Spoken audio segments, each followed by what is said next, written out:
Maraming Pinoy na ang nahuhumaling sa larong Pokemon Go. Pati ilang celebrities at ilang or isang aso ginawan ng Pokemon version. Balitang hatid ni Mark Zambrano.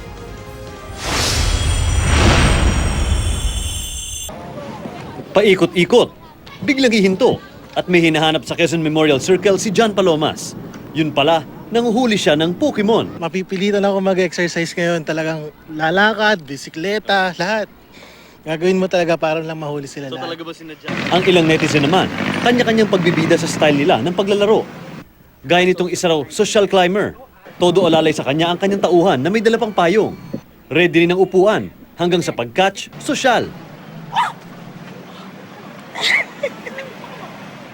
Pati itong MMDA building sa Makati ay hindi nakaligtas sa larong Pokemon Go. Sa katunayan, itong wallflower design sa gilid ng MMDA building ay isa na ngayong Pokemon Gym. Ayon sa MMDA, hindi papayagang makapasok sa grounds ng ahensya ang mga nakasando, shorts at tsinelas. Huwag silang mag-trespass. At pinakahuli at importante sa lahat, huwag na huwag kayong maglalaro ng Pokemon Go habang kayo ay nagda-drive. Paano naman kaya kung ang mga celebrity mapunta sa Pokemon World? Si Lola ni Dora, magiging Lola ni Doran.